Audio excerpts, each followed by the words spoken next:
Hello, everybody. Welcome to the Ego Lab podcast. I'm Tony. And I'm Brian. Today's topic is hope. In our last episode, we talked about how to cope with failures and how to grow from them. In this episode, we're going to take a look at the other side of the coin. How do you optimize hope so you can focus on things in your life that bring you joy?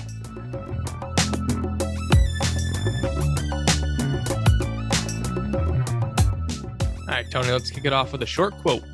It's the possibility of having a dream come true that makes life interesting. Paulo Coelho. So, Brian, why would we want to spend any time discussing hope? So when you look at life, you have all these moments that require you to bring your A game or, to get through them. And it's the hope of the things that can go right or that can change your life for the better or that can inspire you that really make life worth living. Yeah, for some reason, hope takes this very specific place in my heart. I think I associate it with like all of the deeply emotional things, which I'm not sure why that is, but I do think that there's a big difference between optimism and hope in that way. Like, I think hope is more of maybe an emotion, and optimism is more of a mindset or a choice, even. Interesting. Yeah, I was just listening to this book called The Book of Joy with the Dalai Lama and Archbishop Desmond Tutu. And the book is kind of based on their interviews together. And in the book, they talk about the juxtaposition of, is hope and optimism or hope and optimism the same thing? And the Archbishop was saying they're not. And hope is like a deep core part of what makes people want to continue to live in times of struggle and to grow and to pursue greater challenges. You can have this emotional piece of in the moment being optimistic, but it's the hope deep down in your soul, your spirit, that makes you want to get to that next level and keep going. And when things get tough, it's that deep hope that pushes people. Yeah, right off the bat, I mean, you're immediately taking me to Man's Search for Meaning with Viktor Frankl, the hope that just being in the most dire and most challenging situations, you just see this vibrant hope, and that's what helps people hang on. That's what helps people get through any of the deepest struggles, this hope and this deeper connection to life, I would say, in this search for meaningfulness, which I guess is exactly the title of the book. Yeah, Viktor Frankl talks about anyone who has a why can survive any how. It's almost like the why just exists in the future. That's kind of what it seems like to me. Like, you don't need to know the why, but it is there because you know there is a future, which thus makes you hopeful. I think when we talk about everyone's why, it might be different. It's not necessarily a goal of I need to get to a certain place. Your why could be a person, could be your family. It doesn't necessarily have to be some arbitrary thing you can kind of move along throughout life. It could be something very simple. Yeah, I love it. So, Tony, is there a placebo effect for optimism and hope?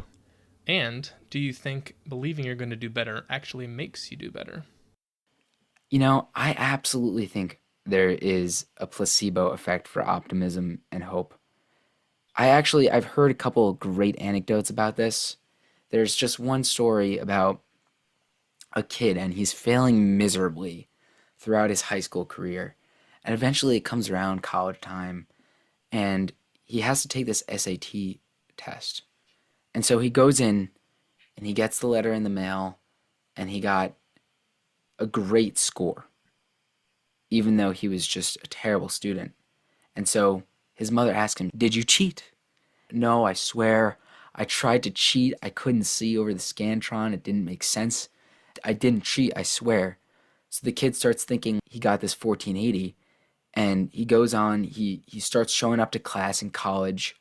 He starts his own business, and he becomes a successful magazine entrepreneur. 7 years later, after he's a successful entrepreneur, and he gets a letter in the mail from Princeton, and they say to him, "Yeah, you were one of the few tests that actually got sent the wrong score." The message of the story here is that he wasn't any smarter. He just started believing that he was smarter. This is directly a placebo effect for optimism and for hope. He started to believe that he was smart and he could actually accomplish things, and he started acting that way. So I do think that there is a placebo effect. If you believe in yourself, then in turn that can be a causation to the actions that lead to making you a better person and doing better in life.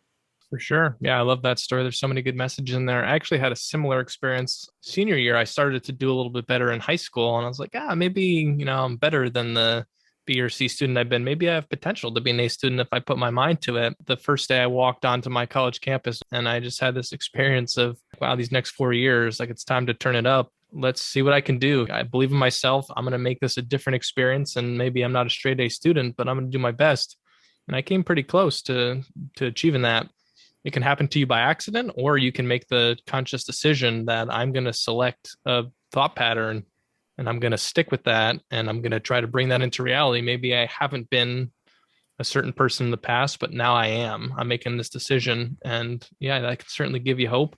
Yeah, you brought in kind of values and identity here, which we talked a lot about in our last episode, but it makes me curious. Do you think that hope is that something that's strictly a personal thing, like your own identity and your own values? Or is hope something that is also a community thing, something that's shared with other people? Absolutely. It's a community thing. I'd love to hear your thoughts on this. I guess inherently because we're human beings and we all have similar emotions, and because hope, I think, is such a powerful and deep emotion, inherently that is a shared experience. I do kind of feel like I have an unclear grasp on hope, and I think this discussion is really helping actually. So I just had this experience. Last year, I was diagnosed with cancer, kind of fighting my way through that. I just had surgery recently, but it was challenging. And there were moments that, the pain was off the charts and my body was compromised. And I was just, everything was a challenge about the whole process. And you start looking, in those moments where everything feels like the world is crashing down. And I was dealt this hand, which was completely out of my control. And here I am having to literally fight for my life. And in that moment, you start looking around for things and reasons, and you try to find your why. And it's just a visceral experience of looking for that hope. And it's definitely goes beyond emotions. It's like ties into the will to live, in my experience. And yeah, it's, I think we talked in an earlier podcast about intellectualizing things and trying to, we can sit here and talk about the idea of hope. And it's another just to experience that hope and to, when things are at their darkest, and you find that hope and you latch onto it and you use that as a will to keep going on, that's totally different than a conceptual idea of hope. I'm with you. Part of that is just that emotions can't really, I guess you can't really get your hand on them. It's an experience. It's touching to think that when you go through something so severe, you get a grasp on something that can just be life-changing. Yeah, it's those moments where, you can plan all you want to plan, but sometimes life has a different idea for your plan. And, when you get met with those challenges, how do you respond? And oftentimes it's not even a choice. You don't necessarily choose to be hopeful in those really difficult moments. That's the only choice. You just do it. So, what do you think would make somebody lose hope? Why would anyone not have hope? I'm fortunate. I have a great support system around me as I've gone through this challenge over the past year. Touching back on your idea of hope being a community thing, I think support systems can be critical in times where you might be lacking hope. So for people who might be lacking hope, perhaps they're lacking some of these other pieces. Let's reel that back into the overlap between positivity and hope. So, in a way, mindset is a choice. So, can you choose to be hopeful by framing your mind in a positive way? Does that cause more hope? Yeah, so when we had first discussed talking about hope as a podcast idea, I wrote down all these ideas and started to compile my thoughts and imagine the conversation we would have around that. Then I went through this huge challenge in my life. I go through the surgery. It's incredibly challenging, incredibly physically demanding, emotionally demanding. Get out of the hospital. And then everything that I thought we were going to talk about just completely out the window. A lot of the things shifted in terms of how I saw hope and what I wanted to see happen in my life. We always think we know a little bit about the world, and we have this idea of, okay, like I've already learned this and now I can move on to the next thing. But I think what's really interesting about life in my experience is you're constantly reevaluating and you're constantly learning new things, and what you thought you knew yesterday can easily be replaced by something. And there were moments where I was literally looking for something to give me hope. I had been just through this tremendous experience and it took its toll. And you start looking for reasons to want to push through and to get over that hump. It's like, what does this say about me? Like, am I just someone who's not tough, that's not able to get through this? And then you think, oh no, this is just really difficult. And I think that's an important lesson that I had to kind of teach myself is, it's not about being tough, or it's not about, being someone who can grind through it. It's about finding things that give you hope and focusing on that and keeping your attention on the good stuff and the reasons to live and the reasons to push through. And at the end of the day, that's what got me better. It was focusing on the good stuff and what I'm hopeful for, and not trying not to get dragged on the pain or all the challenges that were coming along with the surgery. If I didn't have this experience, I might not have had that outlook. Yeah. I mean, there's no way to really, I guess, understand exactly what it would be like to be in your shoes from my perspective. But being your friend and as somebody who's talking to you like very regularly, for this podcast, going into the hope for a community aspect, I feel like this brings me to the fact that hope is so deeply ingrained in us that just having a friend who was going through these challenges didn't really hit me at first. Like I was sad, and it's scary because I think hope is directly correlated to the future. And in a way we take for granted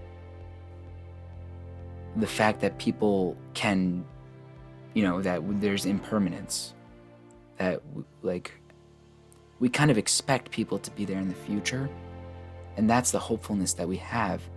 And so it really hit me when I finally got on Zoom with Brian the other day for the first time in a while, and I was sitting there with him after he, just was finally better and able to at least jump on a Zoom call with me.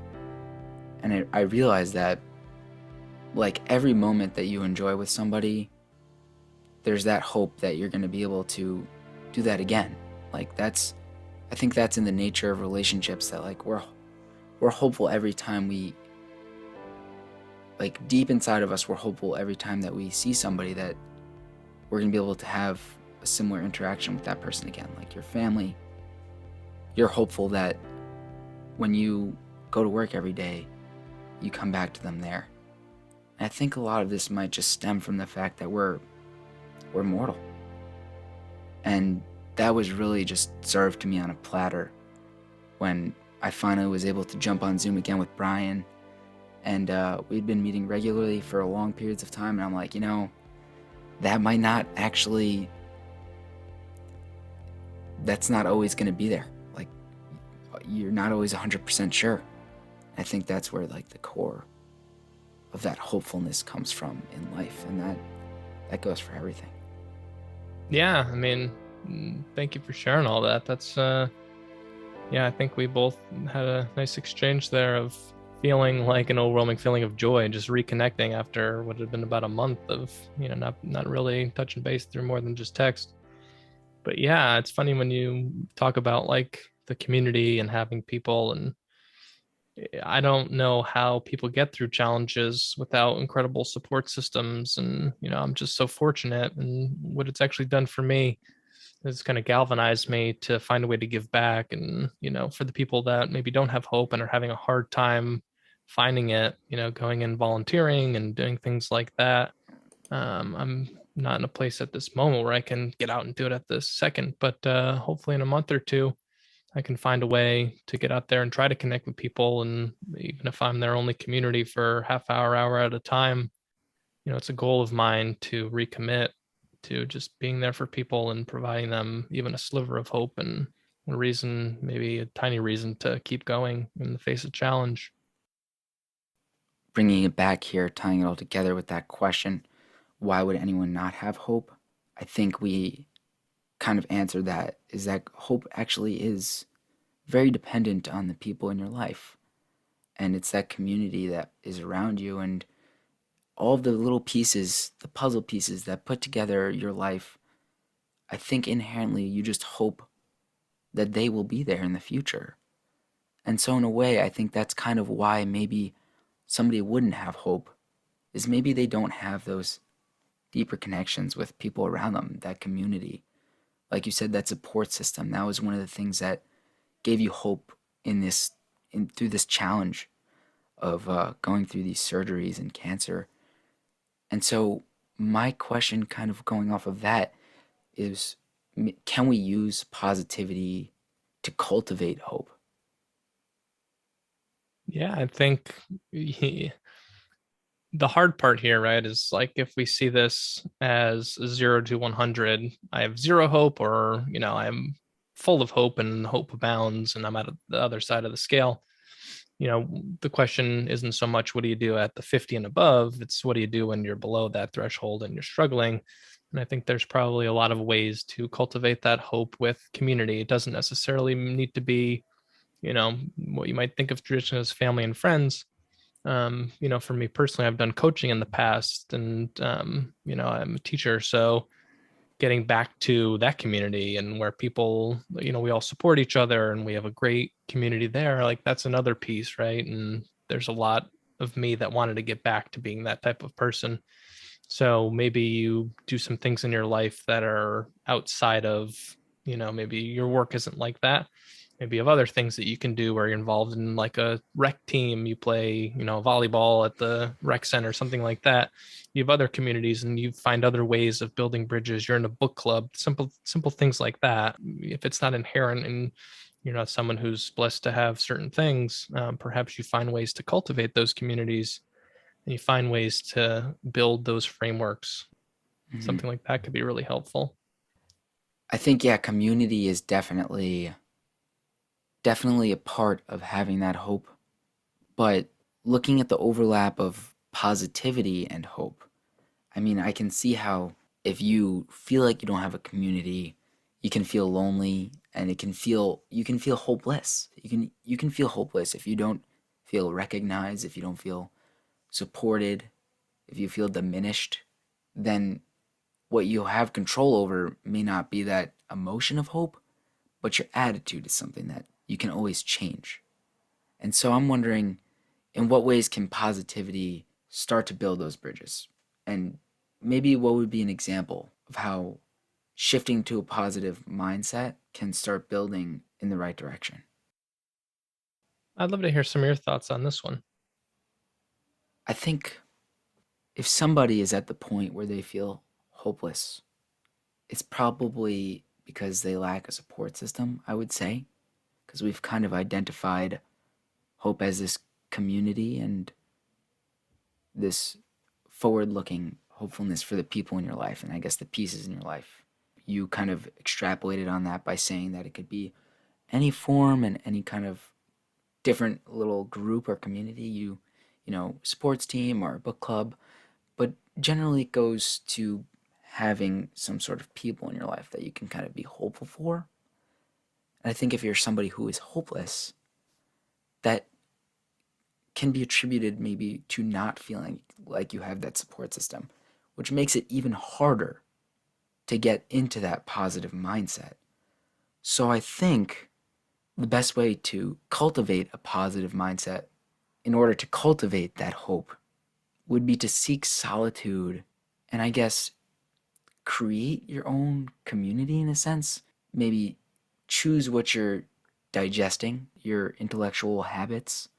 Maybe choosing to read certain books that can sort of cultivate that community for yourself.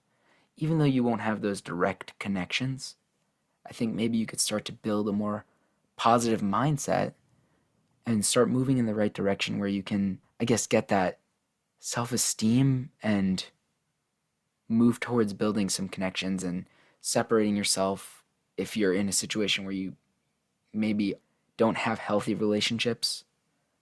I think solitude and reflection and finding positive influences is the best way to start cultivating that. Interesting. Yeah, like what you said about solitude and cultivating hope within oneself and creating a community within oneself. I think about monks who sit in solitude for long periods of time. And, there's a difference between being alone and feeling lonely. And it's one thing to be alone, but feel okay with that. And it's another one to be alone and to feel alone, to feel lonely. So, yeah, separating those out and developing some compassion for yourself and some love for yourself and being okay with who you are and where you are, and whether that's in your relationships, whether that's in life, or we talk about career a lot on here, but just kind of the acceptance piece and being okay with what is can certainly change the dynamic where you're not going from a place of I don't have enough or I don't have what I want, but you're going from a place of I'm just grateful and look at all I have. I have more than I could ever need versus I don't have friends, I don't have support systems, I don't have the job I want, I don't have whatever it might be. It's really Yeah, interesting. that's a beautiful connection there. I think that takes us right into like if you can find that solitude and cultivate your own community, or, if you're feeling that hopelessness, I think just starting a gratitude journal and finding those things that you can really appreciate, how do you think that can help someone find hope? Like Man, starting, I've had some really difficult points in my life over the past 10 years and really low lows. And gratitude journal, when I look back, is actually one of the things, as simple as it is, that really kept me afloat when things were dark. Finding three things a day or picking one thing that made my day great. I used this app called the 5 Minute Journal, and it's just every day you fill out the prompts, and it's very short, takes less than 5 minutes. And those are some of the things that kept me, my head above water when things seemed like everything was overwhelming. Just those few things. Yeah. yeah, I think that takes us back into we've been very future oriented because I think hope is a forward looking thing, but just taking a look at the present and realizing in the worst storm if you can find something that makes you happy or you can be grateful for, in a way I think that immediately cultivates hope because at that moment you might feel like it's the worst that it could be. But when you find something even in that moment that you can feel good about and that you can accept, that Now, inherent why? that why it cultivates the hope for the future because you think if I can be content now, then there's no reason I can't in the future. So in a way, yeah, a gratitude journal would be an excellent way to cultivate hope. Interesting. Do you journal and have a gratitude piece to your journal?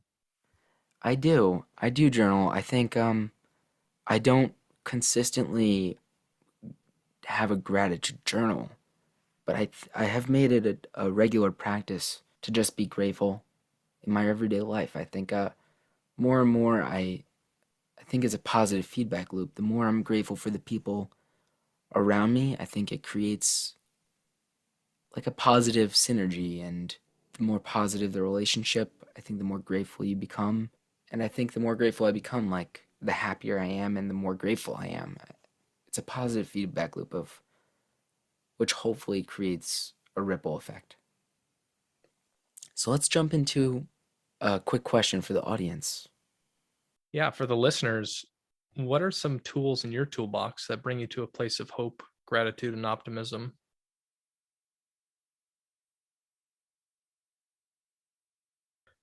What about you, Tony? What are some of their tools in your toolbox that bring you to a place of hope, gratitude, and optimism? So, along with the gratitude journal, I feel like one of the things that really helps me when I'm journaling is asking myself questions. I think asking yourself the difficult questions and to really take the opposite approach to your own view and try and get out of that sense of self. I think when you do that, it helps cultivate hopefulness because you can see that sometimes you get caught up in your own ideas and you get caught up in a lot of the insignificant things that just don't really matter. And the more of those trivial matters that you can let go, the more you can focus on the important things that you can be optimistic, grateful, which then cultivates the hopefulness. Interesting.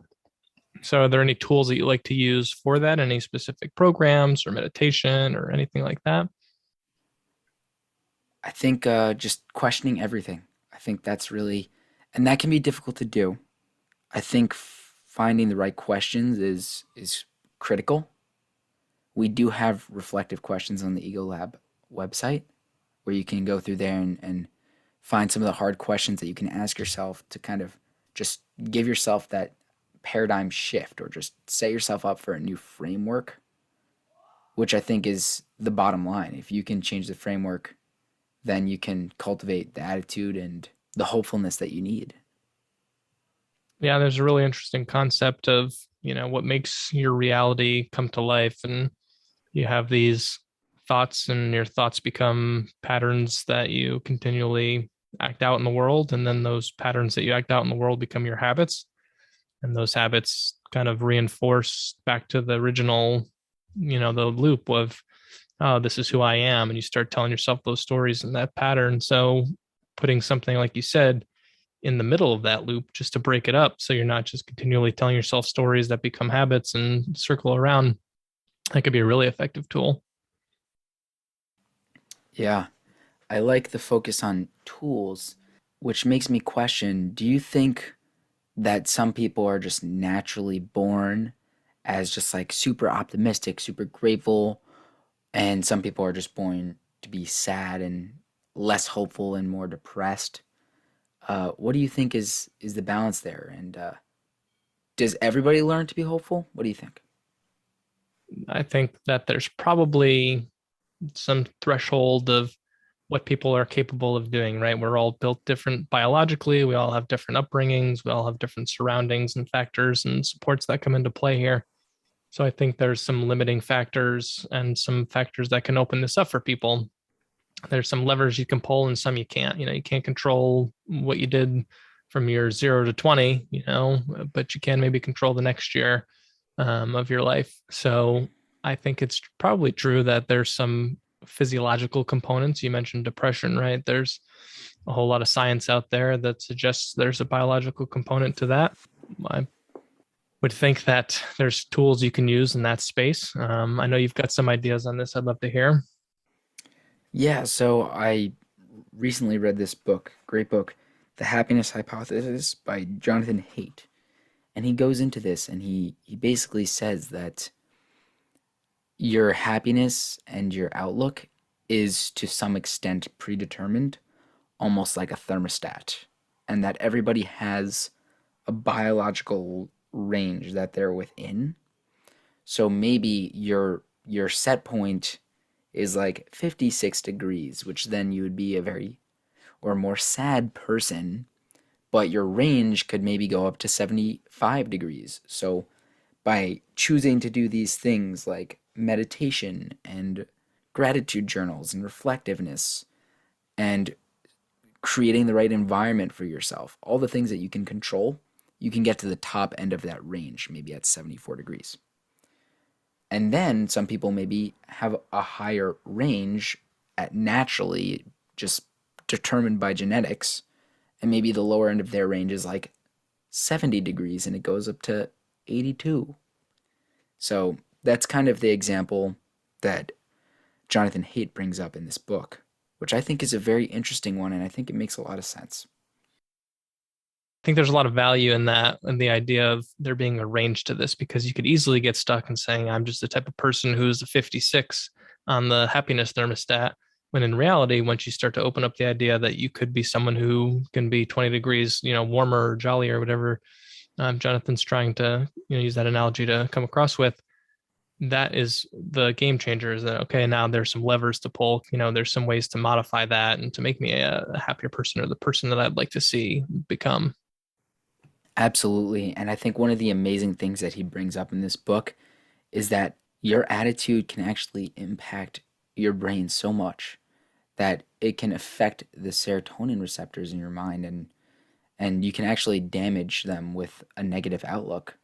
And then once you do that, obviously it's not like you think a bad thought and your serotonin receptors are gone, but some of the balancing mechanisms can get damaged, which can be fixed in through cognitive therapy and antidepressants, That's according to Jonathan.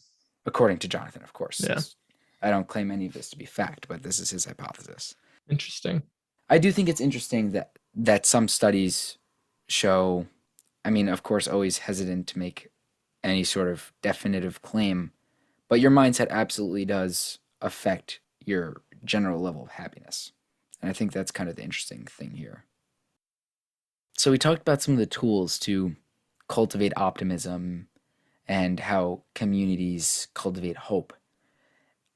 I know you and I both, Brian, are fans of the book Ikigai, Hmm.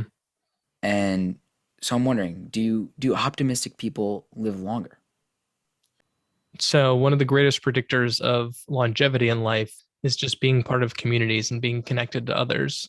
In the book Ikigai, they talk about the Okinawans, and in the Okinawan culture, that's one of the major things that's a part of their culture is being a part of that community. And it's one of the reasons, in addition to other things, but one of the main reasons why they do live longer. Basically, Okinawa has this exaggerated amount of super centenarians, which is, I believe, people who live over 110. I think it's just And 100 now. centenarian is 100, super centenarian is Oh, 110. super centenarian. I don't know. That Yeah, was super centenarian, so like over 110, which is like a ridiculously long time to live. And when the author examines these people and their lifestyle, he basically attributes it to three things. One was nutrition, because they all had a very specific, like, homegrown garden diets, at least mostly on this island. The other was community, which is kind of what we're talking about with hope, like these tight communities. And the third one was basically like purpose and like a life passion. So I do think that hope kind of overlaps with both passion and community, which is two of the three most critical factors for this optimism, this how these optimism people live longer. yeah. So there's two components to longevity. There's how long you live, and then there's the quality of that life. And what's really interesting that you talk about is all these components that come together to make life worth living. And it's not that nutrition and exercise aren't important, they're just components to that bigger picture. Yeah, that's very well said. I think it's not that we're saying that living longer is the goal. However, I think that's just the consequence of living a more meaningful life. People, for whatever reason, I guess they live longer, having that quality just leads to longevity, which I think even more so shows the importance of getting that right framework and really just deciding with intention like how you want to live your life. We hear, we're sitting here and talking about the importance of having a good mindset, the importance of being optimistic and hopeful. But what about the people who don't want to hear that? What about the people who are like, I've been told that a million times? What I think you can do is accept that sometimes life is just going to suck. Like, it's not always going to be great, and sometimes it's really hard to build these habits, but I do think that you have to try. Like, you can't give up. I think just don't give up. And before you know it, even if you just do one thing every day, that eventually, over time, you won't even realize it. You won't see the changes. The switch will flip eventually. And I think you just have to hope and recognize that down the line, it will be different. You have no idea where you'll be 1 year from now, 2 years from now, 3 years from now, let alone 10 years from now. And maybe consider how much you've changed just in the past 2 or 3 years. Think about where you were 3 years ago and give yourself some credit for how far you've come. And don't underestimate how far you will go. Yeah, very good. I think we get into this habit of comparing ourselves to other people, and kind of what you alluded to, it's much more helpful to compare yourself to yourself and to see your growth and not to worry about all these external forces, but just to appreciate how far you've come in your journey and allow that to be kind of a beacon of hope for the future, see where that all the growth in the past, where it leads to the future. I love it. That's a great place to end. And just one last question for the audience. What's one thing that you can be proud of in the past couple of years that can make you feel hopeful for the future? In this episode, we discussed how hope is one of the fundamental emotions giving us purpose in life, how to cultivate hope through positivity, Brian's experience with cancer, tools to build positivity and hope, how to live a long and fulfilling life, and many other gems throughout the episode. Thank you, everybody, for tuning in today. If you made it this far, we love you. Can't wait to see you in the next episode. Before you go, make sure to check out our top book recommendations, guided worksheets, and reflective questions on egolab.us. You can also find us on all social at Egolab Podcast. We encourage you to reach out and join the conversation. If you find some value in any of these resources that we spent hours building for you, a 5-star review for this podcast would be much appreciated. See you all on the next one.